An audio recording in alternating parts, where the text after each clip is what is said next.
시청자 여러분 안녕하십니까? 오늘 투자자분들 많이 힘드실 겁니다. 지난주에 트럼프 트레이드로 인해서 시장의 변동이 워낙 컸었는데 이번 주는 좀 안정기를 찾지 않을까 기대했던 것과는 달리 또 변수가 더해지면서 시장은 혼돈만 겪고 있습니다. 현재 지수 상황 보시면 코스피, 코스닥 모두 다 1% 넘게 급락하고 있습니다. 코스닥 쪽에서는 외국인 투자자들의 매도 물량이 현재 2천억 원 넘게 나오면서 지수를 더 끌어내리고 있는데요. 그로 인해 2% 중반의 급락까지 나타나면서 이제는 800선 지지마저도 위태해 보이는 상황입니다. 현재 코스닥 지수 808.29포인트 지나고 있고요. 시총 상위단 보시면 상위권에 있는 2차 지주의 급락, 반도체주의 약세, 그리고 그나마 바이오주 안에서는 빨간불을 켜고 있는 종목도 있긴 하지만 시장을 주도하고 있다는 느낌을 보내줄 수는 없었습니다. 과연 이런 시장 안에서 우리는 오늘 어떤 전략으로 버텨야 될지, 또 한 주를 버틴다면 어떤 전략을 세우는 게 옳을지 이야기 나눠보도록 할게요. 첫 번째 시간 이슈 추적으로 문 열어보겠습니다. 김민수 대표 함께 하시죠. 어서 오세요. 안녕하십니까.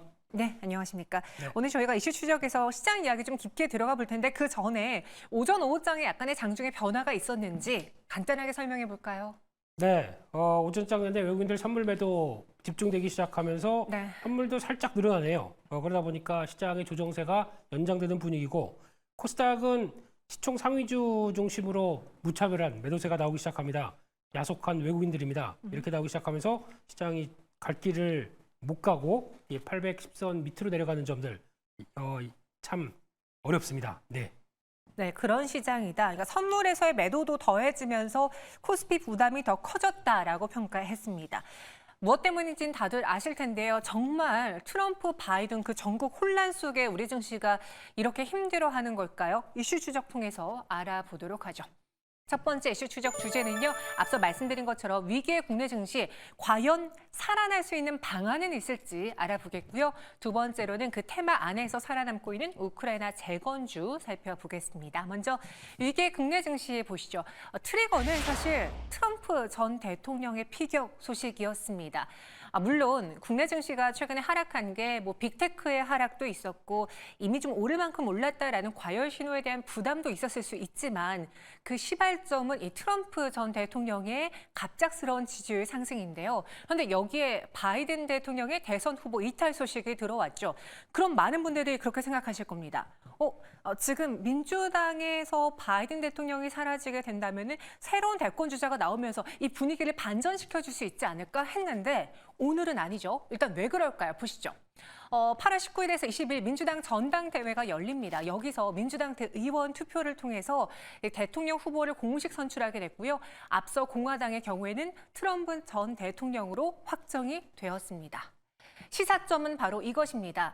바이든의 사퇴 결정은요, 지금 민주당이 대선에서 승리하겠다라는 의지 표명보다는 하원에서만큼이라도 우리 상원 하원 중에 하원에서만큼이라도 민주당이 장악을 해보자라는 노력으로 보인다라고 평가하고 있습니다. 다시 말해서 이번에 해리스 부통령이 대선 후보로 떠오른다라고 하더라도 보시는 것처럼 이 트럼프 대통령의 지지율을 넘어서지 못하고 있습니다. 지금 좌측에 있는 것이 바이든과 트럼프 후보별의 대선 지지율 차인데요. 이 해리스 후보가 민주당 안에서 들어오면서 지지율 격차가 줄긴 했지만 여전히 트럼프 후보의 지지율이 훨씬 더 높다라는 것. 그리고 당선율로 따진다면요. 거의 해리스 후보랑 한 20-30%포인트 차이가 납니다. 그렇기 때문에 시장에서는 여전히 트럼프의 당선 가능성이 높게 점치면서 이처럼 7월에 극명하게 트럼프 트레이드가 시장 안에 나오고 있죠. 금융주, 부동산, 소재 산업재단에서의 주가 상승이 가팔랐고요. 그와 달리 테크주, 그리고 커뮤니케이션 에너지주들의 경우에는 역성장 혹은 낮은 성장을 기록했습니다. 김민수 대표님. 네. 참 이 트럼프 트레이드로 인해서 시장의 혼돈이 이렇게까지 길어질 줄 몰랐는데 오늘의 경우에는 분위기가 좀 전환될 수 있을 법한 이슈가 있었거든요. 그럼에도 불구하고 지난주 고스란히 시장의 하락을 이어가는 이유가 무엇일까요? 네, 저희가 트라우마가 좀 있습니다. 네. 트럼프 전 대통령 재임 기간 동안에 물론 미국은 모르겠지만 한국은 그때 고통을 많이 받았습니다. 그렇죠. 그때 약간 이제 후반 때는 좀 다르다고 하더라도 그 사이 때 미중 간의 무역 분쟁이 이제 처음 터지기 시작하면서 나왔던 어떤 경기의 위축과 그에 따라서 산업별 여파가 많이 보여지다 보니까 미리 겁먹는 거죠. 그런 쪽에서 지금 나오는 변화들이 특히 이어진다고 봐야 될 것 같고 또 지금 앞서 잠깐 말씀하셨지만은 미국이 선거를 하는데 적어도 하원만이라도 지키겠다 네. 이런 거 없습니다. 그런 게 선거 전략일까요? 선거 전략은 무조건 필승입니다. 이겨야 됩니다. 그러다 보니까 아마 지금 해리스 부통령 외에 또 다른 대안도 많기 때문에 확정이 되지 않았다고 봐야 될 것 같고요. 그런 쪽에서 나오는 불확실성이 여전히 크다라고 봐야 될 것 같은데 제가 보는 가장 하락의 주요 원인은 이거 같습니다. 오늘 미니옵션 만기일입니다. 거기다가 외국인들이 약간 하방 압력을 받는 데다가 선물을 이렇게 쫙 붓다 보니까 네. 나오는 자신들 좀 투기적인 이런 현상들이 더 컸다라고 봐야 될 것 같은데 그러다 보니까 시장이 하락하다 보니까 뭔가 안 좋아 보이는 흐름들이 더 가세되는 게 이게 좀 안타까운 또 파생이 또 시장을 이끌어가는 또 변화가 아닐까 생각 들어서 마음이 참 불편합니다. 미니옵션 만기 속에서 투기적인 선물 동향, 그러니까 하방에 베팅하는 선물 동향도 지수에 지금 부담을 주고 있다라고 했습니다. 증권가에서는 그러면 이 변화를 어떻게 받아들이고 있을까요? 뭐 여러 가지 분석이 있는데요. 그중에서 좀 살펴봐야 될 두 가지 리포트를 제가 한번 발췌해 봤습니다. 첫 번째는 대신증권의 리포트예요. 여기서는 오히려 바이드노믹스를 봐야 될 때가 왔다라고 평가하고 있습니다. 과거 이제 2016년, 2017년 당시를 좀 생각해 보자면 힐러리 클린턴 후보의 지지율이 훨씬 더 높았을 때 갑자기 트럼프 후보의 지지율이 높아지면서 둘의 격차가 미세하게 줄어들었을 때가 있었습니다. 그때 시장이 가장 혼란스러웠어요. 왜냐? 트럼프 전 대통령의 성격상 발언이 워낙 세고 강하기 때문이죠.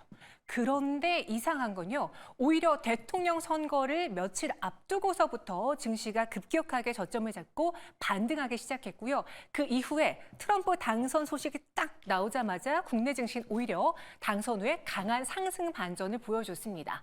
그렇기 때문에 시장 안에서 혼란스럽긴 하겠지만 이 변동은 지나갈 수밖에 없다라고 대신증권은 과거 사례를 통해서 이야기해주고 있어요. 그리고 당시에 트럼프 전 대통령이 집권했을 때 IT가 강세였고 반도체 사이클이 시작됐다라는 점을 감안해 본다면 지금 뭐 중국, 대만 이렇게 뭐 보조금 이야기가 나오고 있긴 하지만 그래도 시장 안에서 IT가 강세를 다시 보여줄 것이다라는 전망도 내놓고 있죠.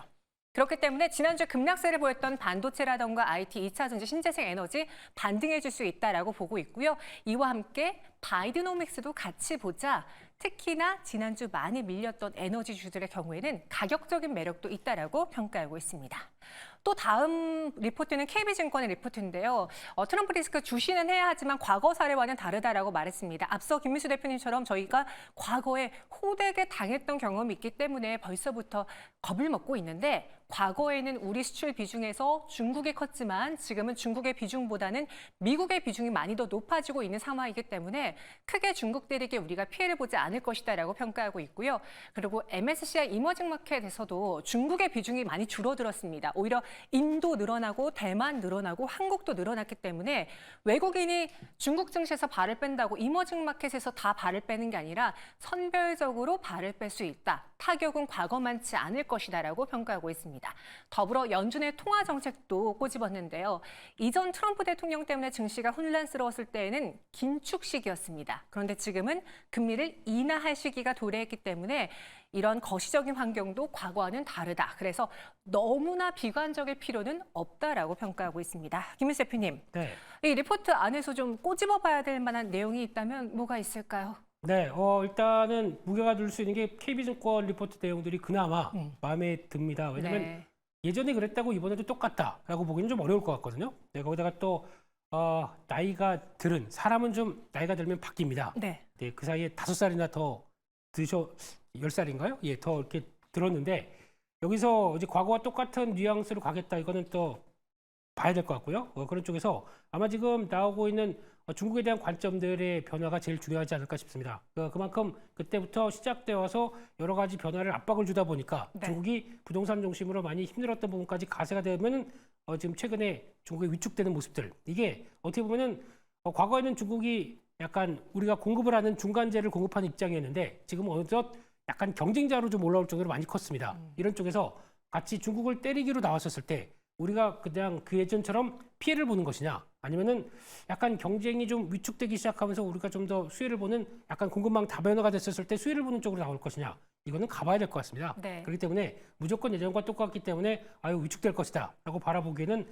또 아닌 부분들도 있기 때문에 그런 관점들로 좀 생각도 해보시는 게 더 맞지 않나 생각도 들고 있습니다. 그러니까 과거에는 중국 비중이 컸기 때문에 중국 대륙에 우리가 피해를 봤지만 지금은 어느 정도 우리의 경쟁력을 갖춰서 어떻게 보면 반사이익도 꽤 해볼 수 있다. 하지만 가봐야 한다라고 이야기해 주셨어요. 그럼 앞서 대신증권의 리포트보다는 KB증권 리포트가 조금 더 시사하는 바가 크다라고 했는데 대신증권 리포트에서는 바이든노믹스 이야기하고 있거든요. 네. 대표적으로 뭐 신재생 에너지 2차 전지 오늘 시장에서 반응하지 않고 있다라는 게 지금 시장에서 이 바이든 후보 정책을 눈여겨보고 있지 않다라는 걸 방증하는 시그널일까요? 아무래도 그렇다고 봐야 되겠죠. 만약에 후보 교체가 나오기 시작하게 되면 그에 따른 기대감이 나와야 되는데 오늘 시장 보게 되면 그쪽이 아니라 네. 인프라 관련된 쪽들 그리고 또 에너지를 또 이제 에너지 수출을 강화하기 위해서 나오는 어떤 저변이 확대가 됐을 때 나올 수 있는 관련된 수혜주들, 뭐 피팅 밸브도 마찬가지겠죠. 이런 쪽들이 나오다 보니까 약간 시장은 그래도 조금 더 이성을 찾았을 때 과연 지금 양자 대결로 나왔었을 때 후보 간에 아직까지 격차가 좀 벌어지는 흐름들을 봤을 때는 민주당의 정책보다는 공화당 정책들이 좀 더 우세한 게 아니냐 이런 쪽에 무게를 갖다 보니까 나오는 변화가 좀 더 크다고 봐야 될 것 같습니다. 네. 그래서 시장 안에서 오늘장 2차 전지라던가 에너지주, 그러니까 지난주 피해가 컸던 종목군들의 반등이 나오지 않는 것이다라고 평가를 했습니다. 더불어 오늘 시장에서도 반도체주가 좀 많이 내리고 있는데 마침 모건스탠리에서 이런 리포트가 나왔어요. 한국 IT와 중화권 반도체 산업에 대해서 투자 의견을 매력적인 것에서 인라인으로 하향 조정했다고 합니다. 어느 정도 과도기에 좀 접어들었다라는 평가를 하고 있는 것 같은데 혹시 그 리포트 확인해 보셨나요, 대표님? 네, 슬쩍 봤습니다. 어떻습니까? 네, 영어로 돼 있었습니다. 네, 그래서 내용들 보다 보니까 가장 중요한 게 그거 같아요. 그러니까 네. 지금까지 바라봤던 아주 강한 콜로 불러 일으켰던 게 아무래도 지금 실적이 나올 수 있는 앞으로의 변화들이 약간 미국과 중국의 갈등이 격해지게 되면 그 실적의 기울기가 그만큼에 나오지 못하지 않겠느냐라고 하는 가장 대표적인 일반적인 론으로 얘기를 했다고 봐야 될 것 같은데요. 근데 이거는 예측이죠. 예측이고 그에 따라서 지금 나오고 있는 지금 최근에 보였던 TSMC 실적과 함께 나올 수 있는 분위기가 그대로 가겠느냐 아니면 그냥 이에 따라서 꺾이는 부분들이 나올 수 있겠느냐. 근데 모건스탠리는 그쪽에 대한 우려감을 좀 밝혔다고 봐야 될 것 같습니다. 근데 너무 걱정을 안 하시는 게 실적 나오고 변화가 나온다. 또 바꿀 겁니다. 그렇다고 뭐 단계가 그렇게 매도나 아니면 아웃퍼폼 쪽으로 확 꺾은 모습들이 아니기 때문에 일단은 뭐 그런가 보다라고 넘어가야 될 것 같습니다. 지금 계속 민수 대표님의 이야기를 들어보면은 가봐야 한다라는 이야기가 너무 많이 나오고 있어요. 제가 너무 네. 불안감에 사로잡혀 있어요. 아. 네. 그런데 이제 막상 그렇게 나올지는 또 관세 같은 경우도 그렇잖아요. 그때 같은 경우 처음에는 트럼프 대통령이 초기에는 되게 세게 얘기했습니다. 근데 주변의 참모진과 다 말려요. 이거 이러다가 다 죽는다. 네. 근데 이번엔 똑같습니다. 그럼 물가를 안정을 시키는 쪽에서 약간 재정은 계속 또 부자 감세를 인해서 약간 좀 위축돼 있는데 그걸 또 관세를 이용해서 그걸 보강하겠다라고 하는 여러 가지 전략들이 있다고 하더라도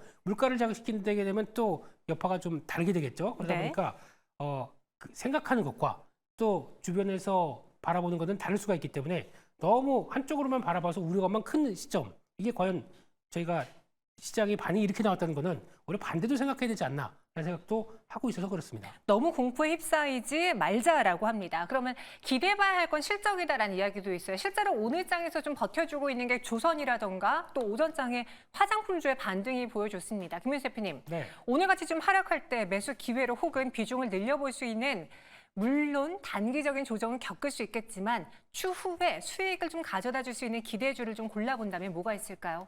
네, 일단 뭐 지금까지 나왔던 실적 기대감이 높은 섹터들은 다 아실 겁니다. 뭐 반도체부터 전력기기, 바이오는 성과 쪽이라고 봐야 되겠죠. 그리고 또 화장품 같은 경우도 관심은 필요하다고 봐야 될 것 같은데 말씀하셨듯이 이게 지금 여기가 많이 빠졌으니까 여기가 저점이야라고 대응하기보다는 네. 이게 거의 저점권역에서 만약에 어느 정도 조정이 마치고 돼서 터졌을 때 뭐가 가장 빨리 오르겠느냐라고 했었을 때는 가장 개연성이 높은 쪽이라고 봐야 되겠죠. 그게 실적과 장기 성장에 대해서 이상이 없다 그러면은 당연히 먼저 터나겠죠. 이런 과정에 대해서 생각을 해보시게 되면 이런 쪽들이 가장 큰 대안이 아니겠느냐 이렇게 봐야 될 것 같습니다. 그래서 그 대안을 좀 더 집어주신다면요? 이 중에서 뭘 사느냐? 종목들을 다 쫙 얘기할 수는 없고요. 섹터로. 섹터 방금 말씀드렸지 않습니까? 반도체부터 네. 전력기기, 바이오, 화장품 이 정도로 보시는데 조선은 기대감이 높던데 이번에 좀 선방하는 모습들이 나오죠. 그러면 네. 여기서 따라가겠느냐라는 문제는 다시 좀 약간 좀 주춤했을 때 봐야 된다. 쪽에서 이런 쪽에서 가격 메리트 나오는 쪽 중심으로 일단은 체크하는 게 더 맞겠다라고 보여지고 있습니다. 실적 가이던스 확인해야 되는데 현 구간의 가격 매력도가 높아진 반도체, 전력기기 그리고 화장품, 바이오 섹터 관심 가져보자라고 했습니다. 이번에 우크라이나로 한번 넘어가 볼게요. 트럼프 전 대통령 후보 테마주로 지금 살아남은 게 우크라이나 재건 테마주입니다. 김민수 대표님, 네. 오늘 뭐 가상화폐 테마도 있고요, 우크라이나 재건 테마도 있고 또 최근에 남북 경협도 있었는데 그 중에서 우크라이나 재건주가 좀 강한 이유가 있을까요? 거기다가 뭐 네옴시티 관련 쪽도 같이 움직이네요. 근데 네. 가장 핵심적인 건 그거 같습니다. 우크라이나 재건은 표면적인 것 같고요. 아메리카 퍼스트를 외칠 때 가장 나와야 될 부분들이 일단 그중에 에너지에 대한 여러 가지 강화된, 그러니까 에너지 가격들을 안정시키면서 이걸 통해서 또 수출을 확대해서 그걸 가지고 어떤 미국의 에너지에 대한 강한 자신감을 보여주겠다라는 쪽이다 보니까 관련된 투자가 많아지겠죠. 많아지기 위해서는 인프라 투자도 같이 연결되고 플랜트 쪽도 좀 더 커질 수 있겠죠. 특히 게다가 바이든 대통령이 지금 올해 초부터 LNG 관련된 투자, 특히 터미널입니다. 이쪽은 승인을 안 해줬습니다. 그래서 7월 달부터 첫 한 개가 나오기 시작했는데 네. 연결시키기 시작하게 되면 지금 대기하는 게 17건이 있습니다. 아마 트럼프는 다 승인해 줄 것 같습니다. 그렇게 되면은 그에 따라서 나올 수 있는 부분들이 조금 더 플랜트에 대한 확대가 나올 것이 아니냐라는 관점이 높다 보니까 그런 쪽이 연결되다 보니까 피팅 밸브 쪽이라든가 또 삼성 E&A 이런 종목들도 같이 연결돼서 플랜트 확대 수혜를 볼 수 있는 쪽이죠. 또 수주가 늘어나겠다라는 쪽이다 보니까 여기 시장의 흐름들이 반응하고 있다. 이게 더 핵심이 아닌가 생각되고 있습니다. 그 증권가 분석을 보니까요, 단기적으로는 사실 뭐 수익성은 그리 높지 않은, 예를 들어 뭐 철도, 도로, 주택공사 쪽에서 많은 인프라 투자가 있을 테고, 추후에는 디지털 그리고 뭐 기술, 무형경제 쪽에서의 수익이 나올 것이다라고 평가하고 있더라고요. 지금 많은 분들이 단기적으로 접근한다고 하면, 네. 그럼 시장에서 당연히 단기 투자로 볼 만한 것들은 인프라 쪽이 조금 더 우세하겠네요, 수익성에서. 그렇죠. 거기다가 이제 좀 약간 우크라이나, 러시아 쪽에 모두도 네. 이제 젤렌스키 대통령과 통화를 하면서 좀 바뀌었죠. 예. 그분의 뜻에 따르겠습니다. 이런 쪽으로. 그렇게 되면 평화 협상을 준비하지 않나 싶게 되면 거기가 또 많이 나왔던 얘기, 벌써 한 대여섯 번 나왔던 왔다 갔다 했던 섹터 중에 하나가 네. 이런 또 우크라이나 재건 관련된 쪽이죠.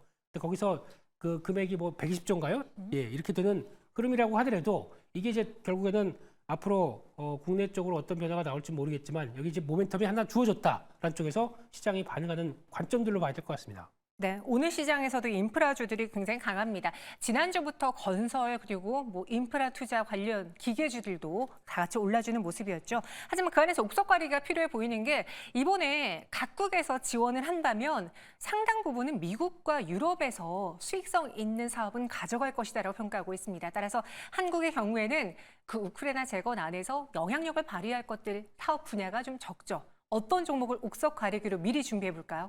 네, 앞서 잠깐 말씀드렸듯이 네. 이게 이제 중요한 거는 일단 유럽이겠죠. 유럽일 거고 거기서 그 안에서 벌어진 거고 거기서 지원을 누가 많이 했느냐? 그러면 지원 내가 많이 했으니까 우리가 좀 관련된 사업을 참여하겠다라고 할 수 있는 목소리가 높아지는 거겠죠. 그런 쪽으로 봤었을 때 국내 쪽에서도 한국이 뭐 잘하니까 준다 이건 아닙니다. 국제관계 쪽이 꼭 그렇지가 않더라고요. 그렇게 됐을 때 얼만큼 또 재건 관련된 또 비용을 같이 또 참여하느냐 이런 것들 이런 펀드식으로 또 조성이 되겠죠. 그런 쪽에서도 중요하게 봐야 될 것 같은데 그런 쪽이라고 하더라도 가장 중요한 거는 일단 먼저 생각할 게 해외 건설에 강점이 있는 회사들. 이게 건설주겠죠. 그런 쪽에서 변화가 들어온다라고 했을 때 그나마 노릴 수 있는 게 GS건설 같은 경우가 조금 더 변화가 나오죠. 왜냐하면 GS건설이 국내에서 많이 좀 위축됐기 때문에 해외로 또 역량을 강화시킨다라고 하게 되면 변화의 요인들이 나올 수 있기 때문에 그렇다면 보자라고 말씀드리고 싶고 건설기계 쪽에서는 그래도 그나마 일단 지금 위축이 중국이 많이 돼 있기 때문에 네. 그쪽에 또 부양책 기대감과 함께 연결된다라고 하게 되면 혹시 또 HD 현대건설기계 정도로 바라보시는데 드리고 싶은 얘기는 추격하지 마세요. 지금 현재 섹터가 테마가 돌아올 때 추격했을 때 이게 하루 이틀 정도로 갔다가 또 꺾여버리게 되면 고점에서 또 물리거든요. 네. 그렇기 때문에 그런 것들 투자 아이디어를 갖고 계시다가 또 시장이 변화가 들어와서 또 움직임이 나왔었을 때 그때 눌림목으로 대응하자 이렇게 말씀드리고 싶습니다. 네, HD 현대건설기계, GS건설 이야기 나왔습니다. 하지만 현 구간에서 추격 매수보다는 우리의 관심 종목 안에 두는 걸로 해보시는 게 어떨까 싶네요. 지금까지 김민수 대표와 함께 이야기 나눠봤습니다. 고맙습니다.